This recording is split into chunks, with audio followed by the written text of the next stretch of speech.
Okay, good afternoon, everybody. It is Monday, February 27th, and we are about to convene for the state legislative session. And I see our great team here. And Ms. Wallens, I'll turn it over to you if you want to open us up. Thank you, Council President Glass, and I will defer immediately, if you don't mind, to my good colleague, Ms. Wenger. There you go. Ms. Wenger, nice to see you. Nice to see you all too. So just a quick update, we're really, the session is off and running. We're getting close, actually in 3 weeks, to the crossover deadline. So we've had the full complement of bills in for a while. So people are very, very, very busy. I know that you're very, very, very busy. So how about if we just run through the package? Let's do Okay, that. so I want to also first note that what we've included in this package is a chart that shows the status of all the local and bi-county bill package.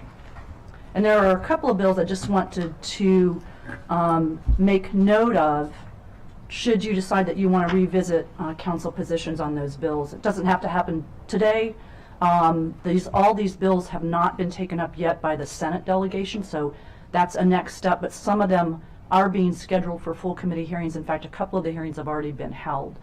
So the two I just wanted to identify that you might want to take a look at and think if you'd like to revisit your original positions at some point would be MCPG 105, which is the quote-unquote Maryland National Capital Park and Planning quote-unquote transparency bill.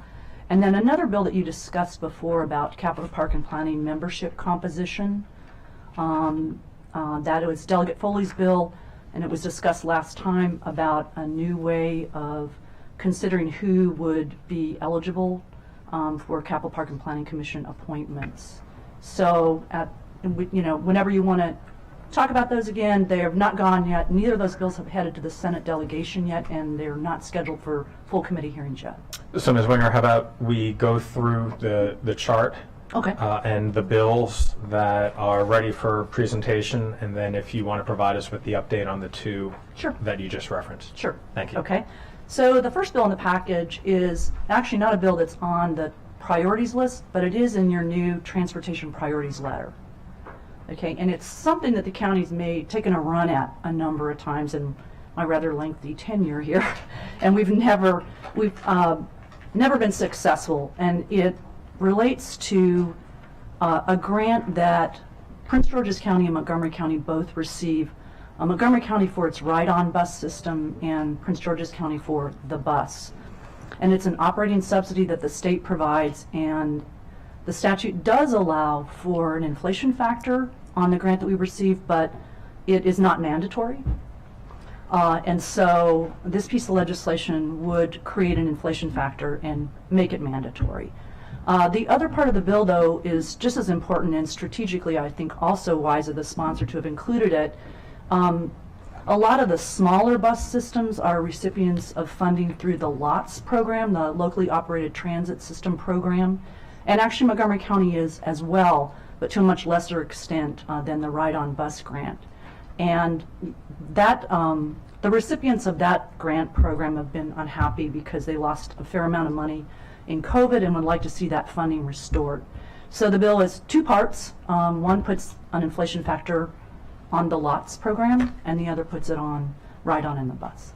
And that's what the piece of legislation does.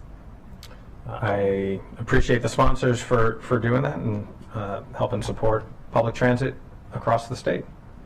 Without any objection, we'll support. Great.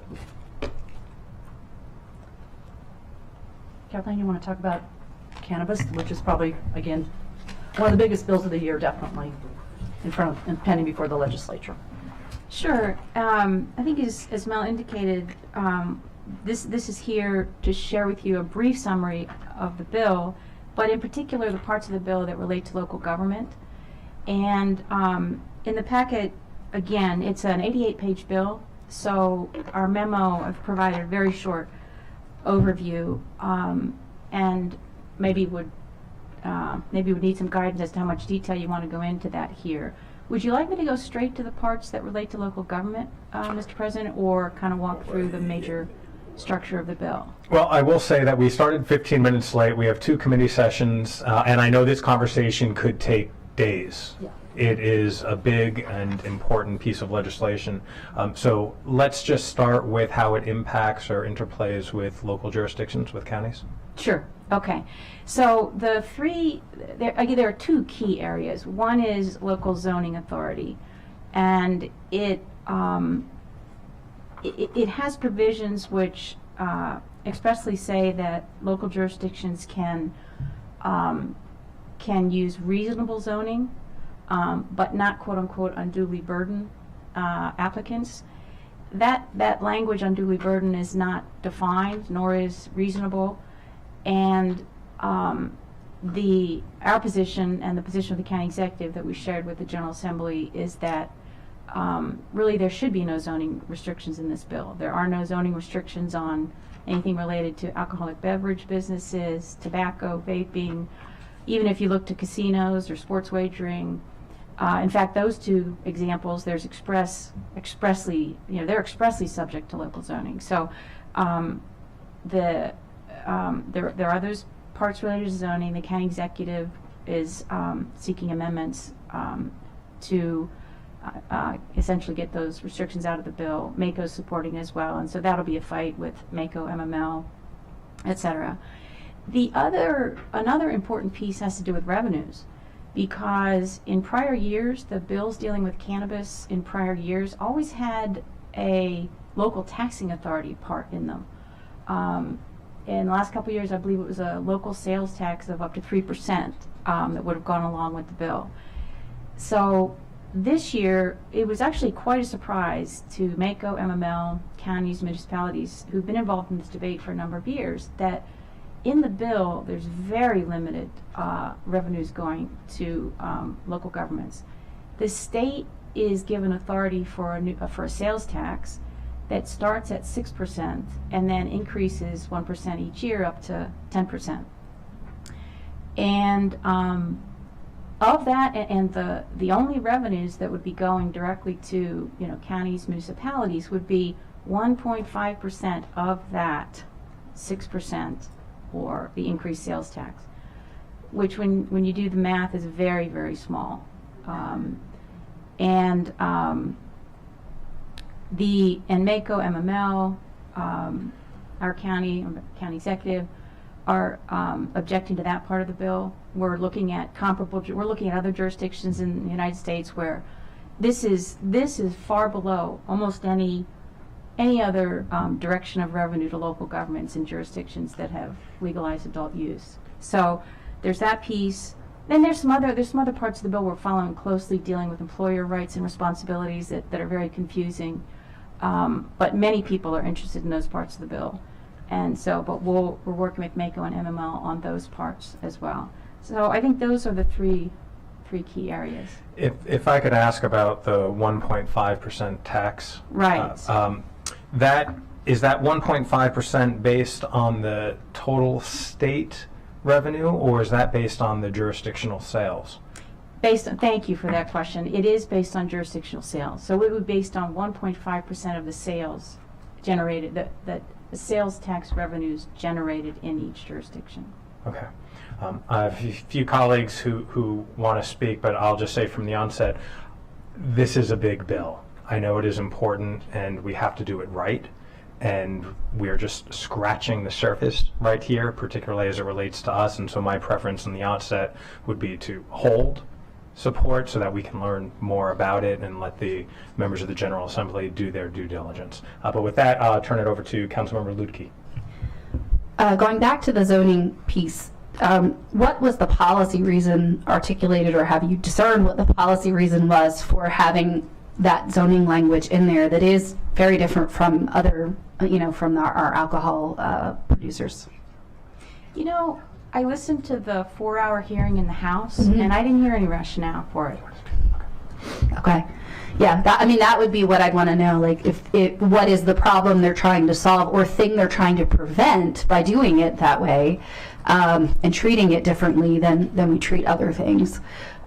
So that would be something that, perhaps the bill sponsors could, in fact, provide an explanation on. I guess I would add, I'm trying to remember if I might have heard general comments possibly about, just jurisdictions that truly don't even want these businesses in their jurisdiction and would somehow use zoning. To block it. Yeah. Yeah. So, Yeah. but again, that might be in the discussion behind the scenes, it might have been in that hearing, but nothing specific. Yeah, and I don't disagree that using words like Yeah. reasonable and unduly burdensome, which you would get in any, discovery responses where nobody wanted to answer the questions in Yep. litigation that they were asked, this is the way we go around it, and it's meaningless, right? So, Yeah, I think a big concern is that if it's left in, it's going to lead to litigation yeah, right off the bat. yeah, Yeah. agreed. Thank you. Councilmember Jawando. Councilmember Lukey and I, first two in on the gate, we're like, we hear reasonable and unduly, and we're like, ready to go. Appreciate it, and I agree with you, Council President. We should, we could talk about this for a long time. A couple points I just want to raise. I agree with holding. I agree with the county executive's point that we want to have local regulatory authority. We have colleagues across the country. If you talk about like Denver City Council, people who've done this for a long time, the number one thing they bring up is the unintended consequences and the ability to have local regulatory authority. There's a lot of things that come from this and that are community-based, whether it be housing, Vision Zero goals. There's a whole bunch related to this. And so I would, while we hold, I do think, if there's a way to say that we agree with some of these big picture amendments, I don't know if we, I do think it's important for this council to say we want to be able to have zoning and some regulatory authority. And on the revenue point, I think the big selling point of this, in addition to the criminal justice concern, reasons for changing the cannabis policy, which I agree with, is that we share in the revenue and put it towards good social goods and needs. And so that needs to be revisited well. So I agree with the county executive's point of view on that, and just wanted to raise that. And I think we should ultimately take a position. If you could get some more information on, do they intend to define these terms? If we could proactively ask the leader, and I'll do this offline as well, but if not, remove reasonable and unduly. When's the Senate hearing? Yeah, the Senate, Mel's asking when the Senate hearing is next, is March 9th. Okay. So there's that time in terms Opportunity of the next yeah. position statement. If you wanted to turn the county executive's position statement into a council. You said it's March 9th, March 9th. and we have But- we have another one of these. Yeah, but in terms of that's what's being debated. What's being debated is it even possible to define unduly burdensome, and should that be done, or do you just get rid of it? Right. Just do you get rid of any zoning restrictions? Like I said, I personally find it compelling that I can't find a zoning restriction on the topics I mentioned. And on those other very similar related topics. We can find no zoning authority restrictions related to alcoholic beverage businesses, like I said, tobacco, vaping, casinos, sports wagering. So. Okay, I appreciate it. Thank you, Council President. Thank you. Councilmember Albornoz. Thank you. I agree with holding because there is a lot more that we need to get to here, but the revenue piece feels like a bait and switch. That is really frustrating. We held this conversation last year with the previous council that there was a commitment that was made by our state partners, and a lot of concerns and questions about how exactly this would be implemented, and a lot of, we've got this, we'll come back to you, there will be a level of engagement. I'm not aware of a great deal of level of engagement, and 1.5 is insulting, frankly. I'll just say it. Because there will be costs to each local jurisdiction to implement this policy, which is connected to, we have to have maximum local authority in order to be able to implement this with fidelity. This council previously used its ETA to address the vaping issue in our community, and we also used it to address the ghost gun issue in our community. And so we need to have flexibility to be able to address information that's on the ground in real time, and not wait for the General Assembly to convene in January and hope that they pass legislation that will impact our residents immediately. So I think that is something that we need to stand firm with and the executive on. And I mean firm, not just passive, but really acknowledge the importance of this as we buy time for all of us to be able to dig deeper into this very large packet that has massive implications for our Department of Health and Human Services, for our communities, for our residents, and we've got to do this right and not create more problems than we're trying to solve. And I'm concerned in what I'm hearing so far that we're heading down that road. Thank you. Thank you. Councilmember Stewart. Thank you. Thank you for this update. And I know it's a very lengthy bill, but I just wanted to ask one point of clarification. In the bill right now, it says local jurisdictions get 1.5%, but there's also revenue that comes in through the Community Reinvestment and Repair Fund, which is in addition. I'm not saying I like the 1.5, don't get me wrong, but I just want to make sure it's clear that that isn't the only source of funding going to local jurisdictions, that we would also get other funding through this Community Reinvestment and Repair Fund, and that is based on, and they changed the calculation of that, correct? Yeah, thank you for bringing that up. I should have. The language, I wish I had the bill right in front of me, but the language actually speaks to that, and actually there's a significant amount of money that goes to that. I don't know whether it's, I forget, 20 or 30% of the sales tax revenues. It's significant. But the language that's there right now says it's to be distributed to community organizations, and that it's to be based, the methodology is based, it's supposed to be funneled in a way that it goes to the most disproportionately impacted communities based on our prior criminal enforcement of cannabis laws. So it says based on, essentially, they're going to look at somehow look at the charges for cannabis crimes in all jurisdictions in the past, and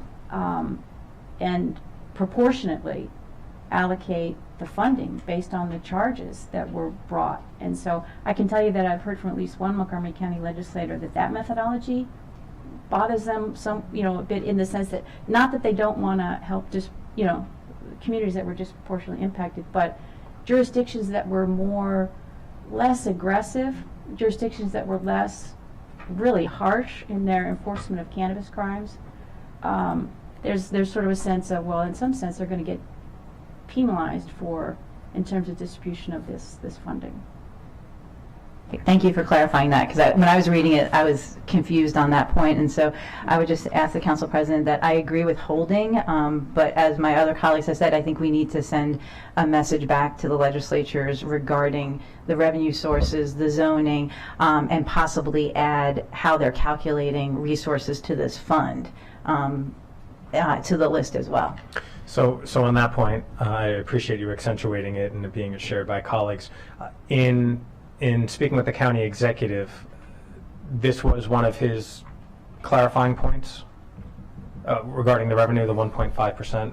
Did he express concern over that? Definitely about the revenue. Yeah. The That and his own, 1.5%. Definitely. Very good. Yeah. Okay. Thank you. Councilmember Fanny Gonzalez. Very quick. I would like to make sure that you're also tracking which counties are basically pushing to use land use to avoid having this type of businesses in their localities. And I'm saying this because when you're asking not to have this type of businesses, cannabis, in your county, what you're doing is you're creating a black market that can affect the entire county and even region. So making sure our friends, especially the ones neighboring Montgomery County, are on board is key, and understanding what they're doing is key. So please track that too. Thank you. Thank you. Council Vice President Friesen. Thank you, Mr. President. Thank you to colleagues. I agree on holding. There's a lot of complicated issues here. A lot of stakeholders are weighing in, MACO among others. The 1.5% is obviously a huge aspect of this and something that we need to push back significantly. The state is not incurring 98.5% of the impact of cannabis, and localities, counties and municipalities need to be compensated to be able to pay for the impacts. I mean, everything has a reaction, and we need to be able to respond to those reactions. 1.5% is just not adequate to meet the needs. We're not alone in that view, and I think we need to be working very closely together with our other county partners to make that very clear. I also agree on the Community Reinvestment and Repair Fund. First of all, that formula is deeply, deeply flawed, and I hope that we push back on that number one. Number two, I appreciate the line of questioning and the important point raised, but I think it's important that we acknowledge that that funding is not intended to be county funding. It's basically to repair the damage of broken policies related to the historic inequities around these issues. And so I don't want to confuse that with resources to fund the impacts of legalizing cannabis and regulating cannabis with what is intended to be a response to an acknowledgement of the historic inequities, which are intended to go to particular communities based on specific impacts. And I think it's important that we not mix those up, but that we acknowledge both, recognize that they're important, but make sure that they're done right. And clearly providing more funding for jurisdictions that arrested more people for cannabis and keeping money away from those jurisdictions that arrested fewer people related to cannabis, that might not be the best way to address it, although there are direct impacts and there's a reason why that was being proposed, and so we need to really think through thoughtfully on those issues. On the zoning piece, I just would point out, if the concern is that certain jurisdictions will not participate, the best way to do that isn't to make zoning more challenging, it's to deny funding. So we need more funding at the local level, but jurisdictions that don't participate, by definition, should have fewer, if any, impacts, and therefore should not be sharing in the revenue. So if the state, wants to participate in that, since it's based on the amount of sales in a jurisdiction, those jurisdictions that aren't participating, by definition, will not have sales, and therefore will not receive the revenue. So to me, the carrot is there.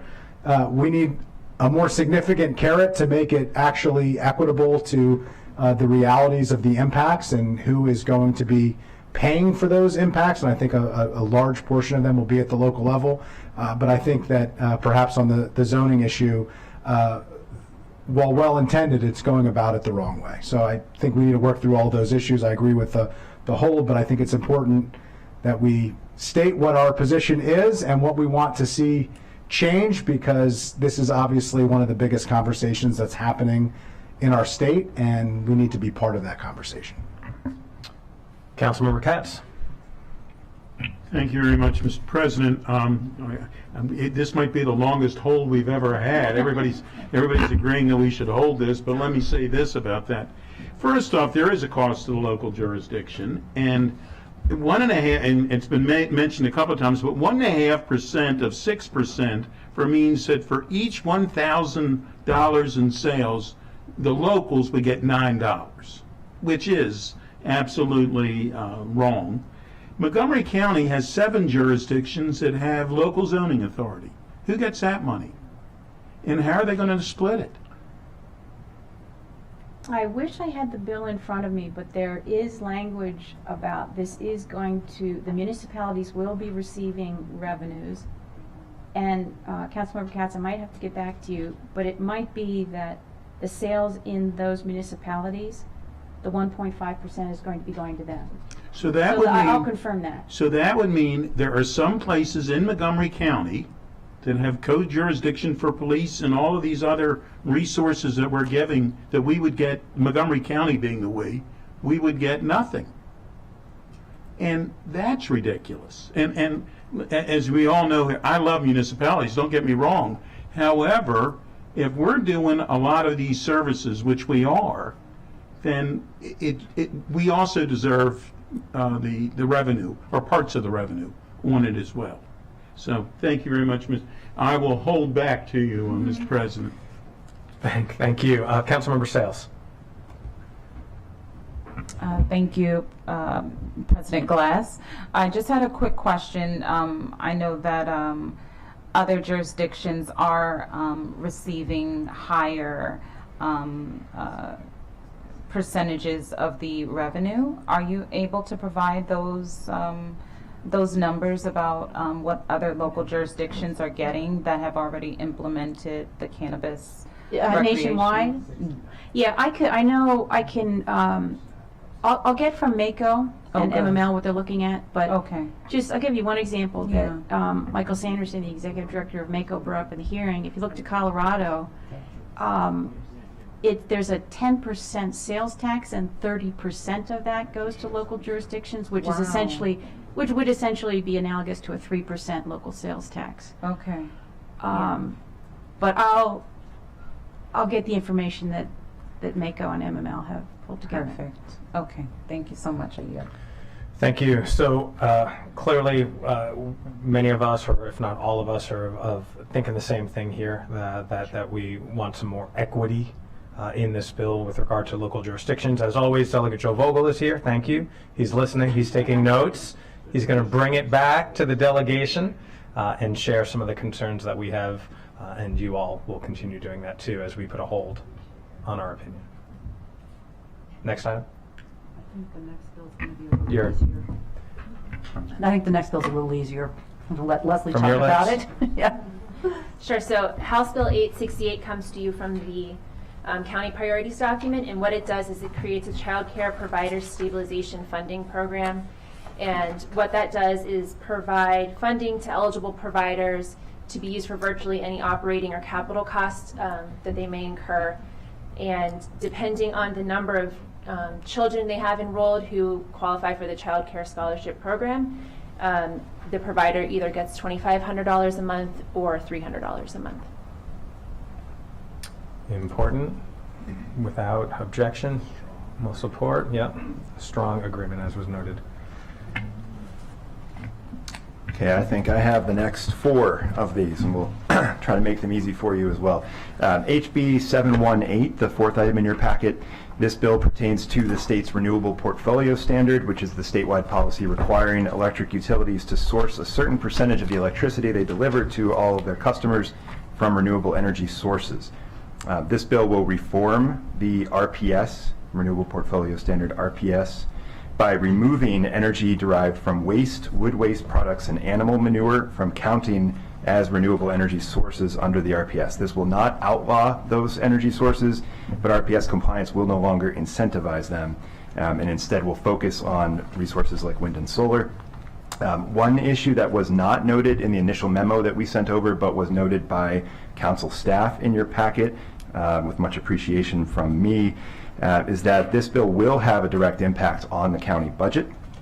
As council staff noted, the bill would reduce revenue the county receives from energy generated at our resource recovery facility, which is generated currently, because currently, under the current RPS, waste incineration does count as renewable energy, and there's revenue from the sale of renewable energy credits associated with the electricity that we produce at the RRF. As staff noted, that revenue fluctuates from year to year depending on the amount of energy we generate and the renewable energy credit market. We received updated information on Friday that revenue from renewable energy credits at the RRF has actually increased substantially over the last few years and was $6.52 million last year. So that's the updated number, $6.52 million. This legislation is supported by the county executive. Thank you. I'll say that I support this, and even though it does have a fiscal impact on the county, that is the cost of progress, and recognizing that we are going from dirty conventional energy to clean and renewable energy. There's a transition, and there's a cost to that transition, and that's what's reflected in this piece of legislation. So I support it. I see Councilmember Stewart would like to speak. Thank you, Council President Glass. You said it very well. I just wanted to echo that sentiment. I understand there's a cost to this, but you know, we really need to have the RPS reflect what it actually was set up to do, and including these energy sources that are not sustainable or beneficial to the environment is not true to what the RPS was set up to do. So I understand there is a cost to the county, but I agree with the Council President and do support this legislation. Not seeing any other comments. We will support. There we go. The next bill is HB 904. This is a bill that primarily focuses on reforming the Empower Maryland statewide building energy savings program. to achieve deeper reductions in greenhouse gas emissions, accelerate the transition to high-efficiency electric technologies, and support low-income families in navigating and benefiting from state programs. Empower Maryland is a program that's been around for more than 10 years. It's succeeded at achieving annual improvements in energy efficiency across the state's building stock. This bill will establish a new greenhouse gas reduction goals. That program has been focused on reducing electricity use. Now it would also need to focus on reducing greenhouse gas emissions. And it will direct the Public Service Commission to reform the program to provide incentives for electric heat pumps and related appliances, to discontinue incentives for gas combustion equipment, and to ensure that program funding is primarily being used to improve building energy performance in ways that benefit customers. The bill will also direct the Department of Housing and Community Development to contract with navigators who would help low-income families to participate in weatherization, electrification, lead removal, mold, and asbestos remediation programs. These changes are all generally aligned with the county's climate action plan and should benefit residents and property owners, and the legislation is supported by the county executive. Thank you. Another piece of legislation that is consistent with our climate goals. More policies that we need, and I don't see any comments, so we'll support without objection. That brings us to HB 908, which is focused on the community solar program in Maryland. So this bill will improve Maryland's community solar program and make it permanent. Shifting energy sources to renewable resources like solar is of course critically important to achieving our state and local climate goals. Community solar offers a very valuable pathway to build new solar in Maryland and to enable more residents to participate and benefit from solar even where installing solar on their own properties is not feasible. The community solar pilot program that's currently operated by regulated by the Public Service Commission is scheduled to sunset at the end of next year, which will at best create a level of uncertainty that will likely stall the community solar market in Maryland. This bill will make the program permanent, and it will improve the program by removing annual program-wide, utility-specific, and certain project size caps. It will ensure that more community solar energy output benefits low to moderate income families in the state, and it will allow subscribers to participate in consolidated billing, which is really wonky but really important for families receiving energy assistance to be able to participate in community solar. This legislation is supported by the county executive. Thank you. Just last week, this council, all 11 members sent a letter to the Public Service Commission asking for them to continue this program and to adjust the regulation so that Montgomery County could make the program even more robust and fit the needs that we have here. And so I know that we are all committed to this, and without seeing anybody else wanting to speak, we'll support without objection. Thank you. So the fourth and final of mine here is HB 793, which is focused on offshore wind energy. This bill will lay critical groundwork for major new offshore wind development to help meet Maryland's renewable energy needs. Offshore wind represents one of the largest renewable energy opportunities that we have in the state. There are 4 offshore wind projects actually under development right now in areas off the coast of Maryland in the Atlantic Ocean. This bill seeks to reduce barriers to the development of additional offshore wind. It's very expensive and complicated to develop these projects, in part because transmission costs, the cost of getting that power to shore where all of us need to use it, are very high. So this bill will require the Public Service Commission to explore options and seek proposals for the development of a coordinated transmission system to enable that power to feed into the grid. It will also require the state to agree to purchase power from the offshore wind, and it includes requirements around community benefits agreements that will emphasize the use of domestic materials and local skilled labor. It doesn't have a direct impact on the county, but it aligns strongly with our climate goals, and this legislation is supported by the county executive. Thank you. I've said it before, I'll say it again. If we want there to be more renewable, we need to do everything we can to support more renewable and more renewable at home. And while that might not, as you noted, might not be more wind energy here in Montgomery County, it is in our great state. And so without objection, we will support. Very good. Okay, this next bill is a major piece of legislation that's introduced this year. It's about reforestation, and I know it's also the topic of a next meeting. So Steve, do you want to begin Yep. talking about that? And Laura Yes. Miller's here with us too, and I don't know if there's a couple people from Park and Planning as well, That's right. but take it away. This is SB 526. It's the Forest Conservation Act. If you could pull the mic closer to you, please. Sorry. The intent of the bill is to increase forest canopy across Maryland. It aims to increase forest retention and planning requirements, and at a minimum, at a no net loss minimum, and moves to increasing forest canopy. The major points of the bill: it changes the definition of qualified conservation. It increases the minimum reforestation ratio from 0.25 to 1 to 1 to 1. It authorizes alternative methods of calculating forest afforestation, reforestation, and preservation.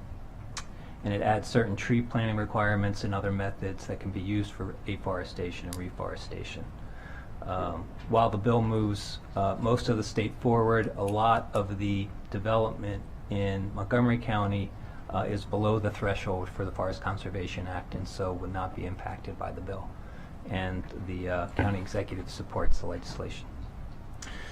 So as Ms. Winger said, this tees up a conversation that we at the T&E committee are going to have whenever this session concludes. And one of the concerns that has been raised is that these are two pieces of legislation, the county version and the state version, that are happening at the same time. And so I'm curious from your perspective, or from Annapolis's perspective, one, are they aware of what we're trying to do here? And two, how do you see these two pieces, should they both be approved in the coming weeks? How do they interplay? Our delegation is aware, and particularly the lead sponsor, Delegate Sarah Love, is very much aware. I don't believe she feels the state level changes conflict with our local law. Well, I'll let Steve and actually, the planning board and planning staff implement the Forest Conservation Act, so they might be the best people to speak to this. But, yeah, why don't I do that? Our planning department can come on down. Thank you. It's a twofer.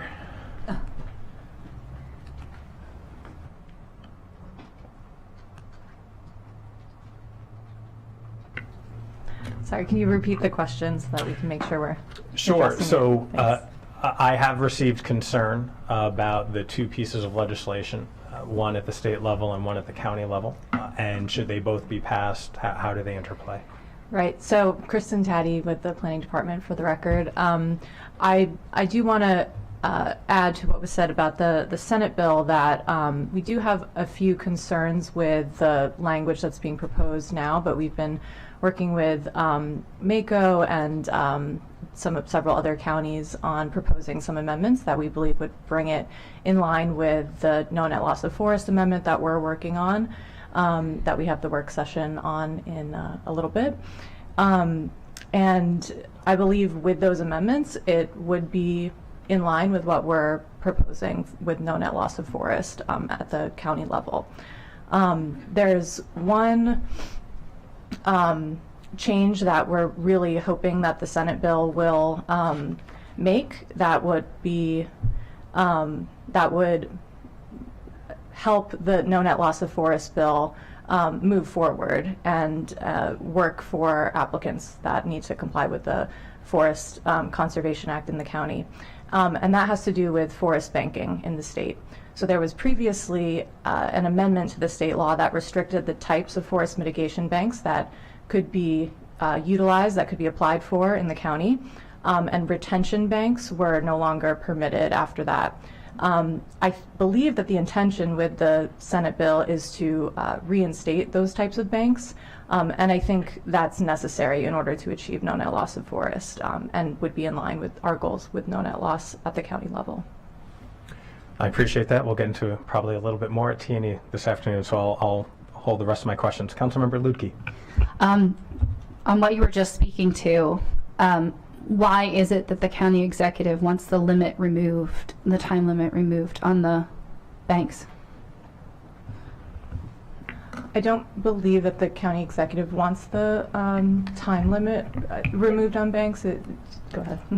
Sorry, there's, I think, our staff, I have to take responsibility for the fact that the memo that we sent to you, which indicated the county executive wanted to remove those time limits. It was premature. We talked to him this morning, and he very affirmatively indicated his opposition to removing time limits. Okay. And I apologize, folks. We just learned about that this morning.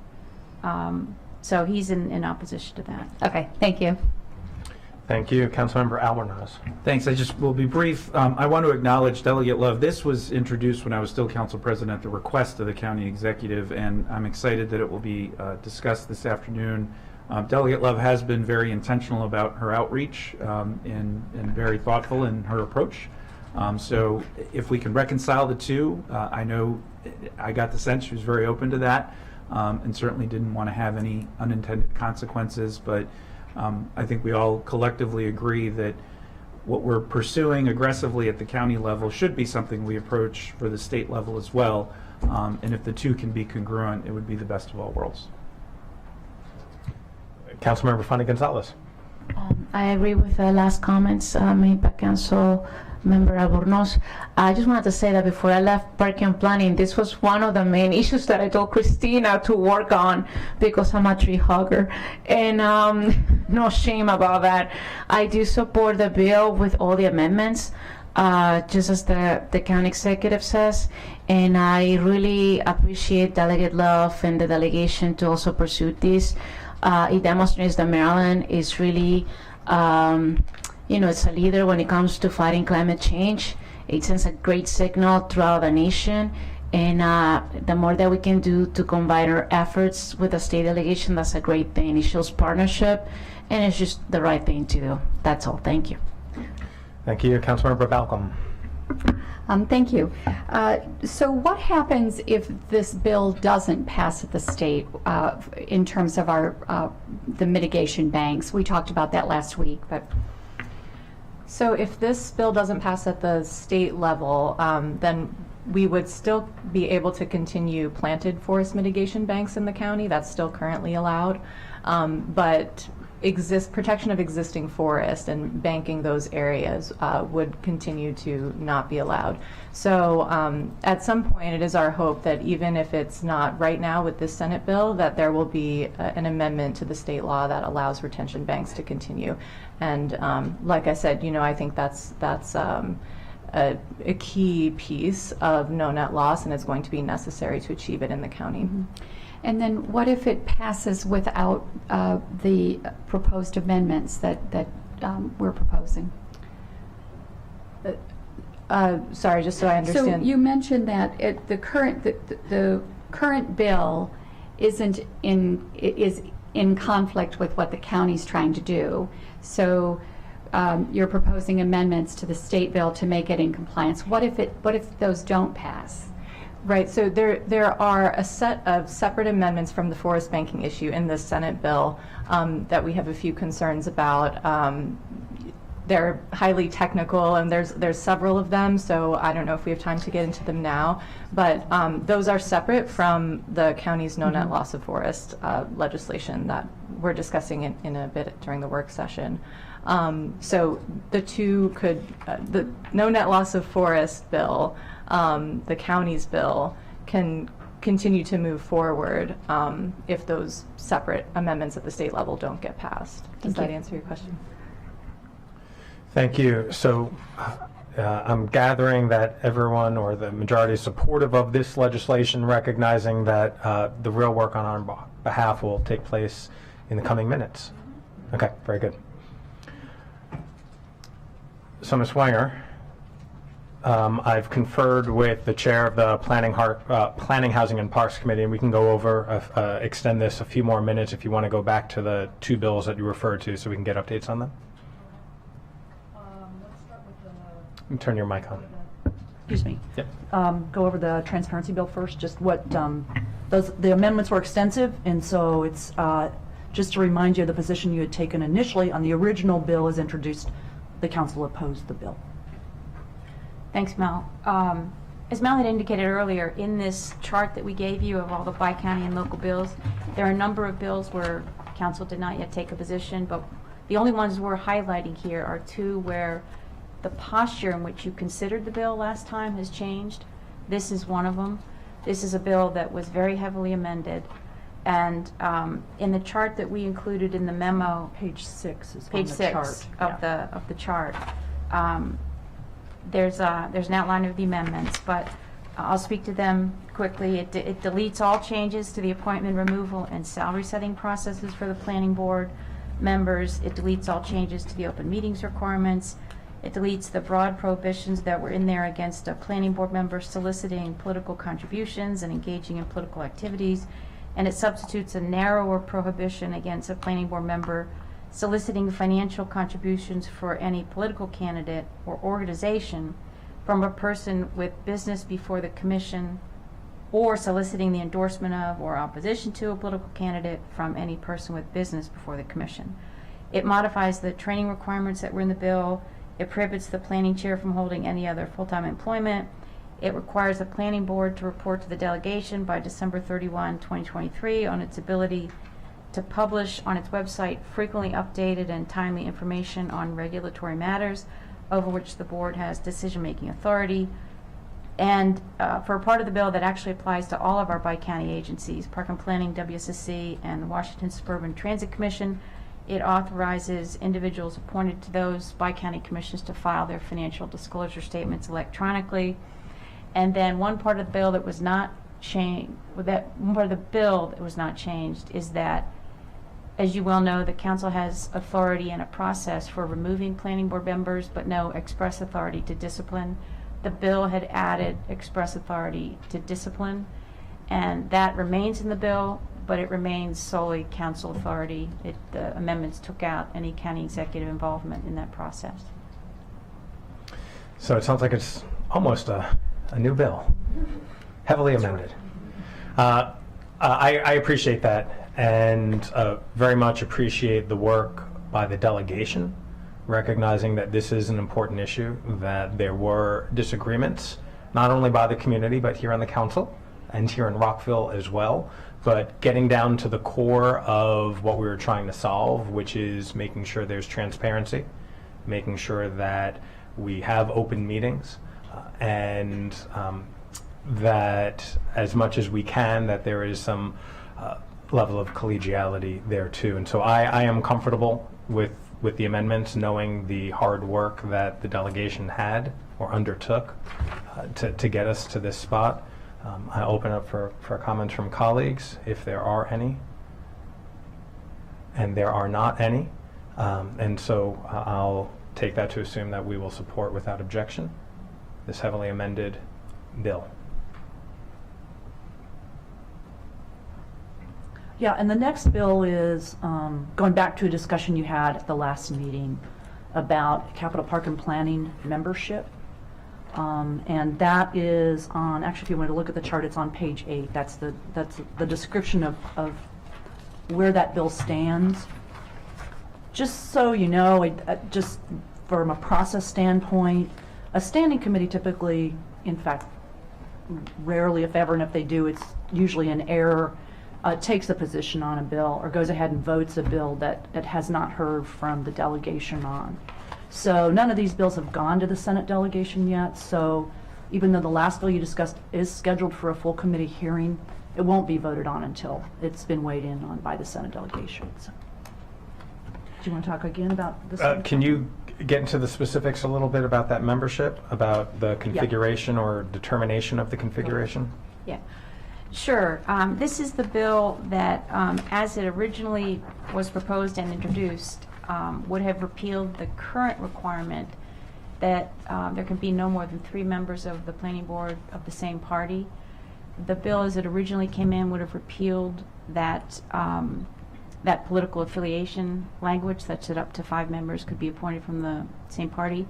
Council had requested amendment, was okay with that, but it had requested amendments that added the requirement that when appointing planning board members, there was an effort to seek diversity of all kinds, including geographic, political, racial, ethnic, gender, and then the delegation added inclusion of individuals with disabilities. That amendment was adopted by the House delegation.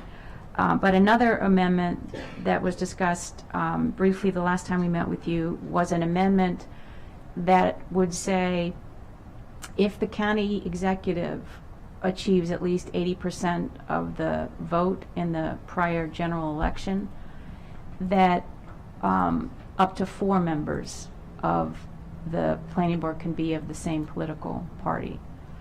And that's, so those are the amendments. The bill actually has to get through the Prince George's County delegation, but they usually defer to, since the bill only applies to Montgomery County, they usually defer. But that would be the posture, we think, when it gets to our Senate delegation. Okay.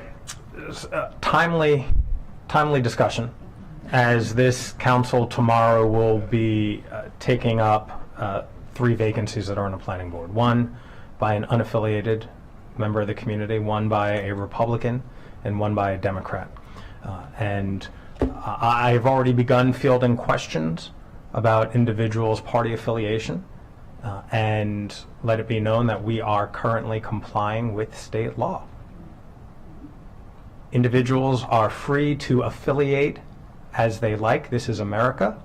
If people want to register as a Democrat and then change their affiliation, they are free to do so.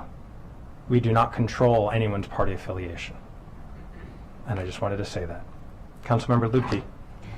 So, thank you. I know that we had talked about this before, when you were back here before, about the county executive having the authority to appoint the chair of the board, and that's still in the bill? No, that's not related to this bill. And Is that the other one? It was the other one, Okay. and it was strict. It was deleted. Okay, because I just pulled it up now. Which bill? 778. 778. So the bills on the website still will not reflect these amendments. Okay, Yeah. all right, because I was like, That's another procedural thing that Gotcha. happens. Okay. They go Just to wanted to the double standing check. committees as they were introduced, and then the delegation chair is going to offer all the amendments that the Gotcha. delegation passed. Okay, Right. thank you. And I can tell you, I'm in the process of trying to get an informal reprint, because the amendments were so massive, but Yeah. we're trying to get an informal reprint. If we Okay. get it, we'll pass it on. Thank you. Sure. Thank you. Councilmember Balcom. Thank you. Conferring. I object to the 80%. I just don't think that that's a helpful amendment, and I don't think it's ever going to happen. So I don't think that logistically, technically, it's an issue. I just don't agree with having this in the bill. It doesn't make any sense to me. Thank you. Council Vice President Friedson. Yeah, I appreciate it. I agree. It's unlikely to happen. I think the one unintended consequence and concern I would have is in an unopposed, in a certain dynamic where there was not, maybe not unopposed, but an unserious challenger that seemed like it was going to be a landslide. You could foresee a scenario where, in order to change the outcome of the planning board, people could change their party affiliations, like we were talking about before, in order to try to change the outcome of one election in order to impact another decision. And that's just not a good scenario to put ourselves into. I think it's unlikely to happen at all. I think it's unlikely for that kind of worst case scenario that I just proposed, but for that reason I share some of the same concerns. I appreciate the rationale, and the original discussion that we had, by the way, was not about party affiliation, that if we really want to have a representative institution, that it should look at geography, it should look at demography, it should look at racial and socioeconomic and other dynamics. I think it should look at age. I think it should look at disability and ability status, which are major concerns that people have raised. But I agree that the 80% threshold is a concern that I think a lot of us have. Councilmember Fanny Gonzalez. I echo what my colleagues have said, but also I want to move forward. Is there a way that we can just say we're not taking a position on this and let this leave with a delegation and move on? And that's it. You're making the motion, so Okay. unless I hear I'll second that. All right. that's what I'm hearing. So we will continue not to take a position on this piece of legislation without objection. I think that's it. That's it? That's great. Well, thank you very much for the state ledge discussion. We will now go into the Planning, Housing, and Parks Committee and Transportation and Environment Committee, where we'll pick up at least the forest conservation law. Thank you all for joining us today.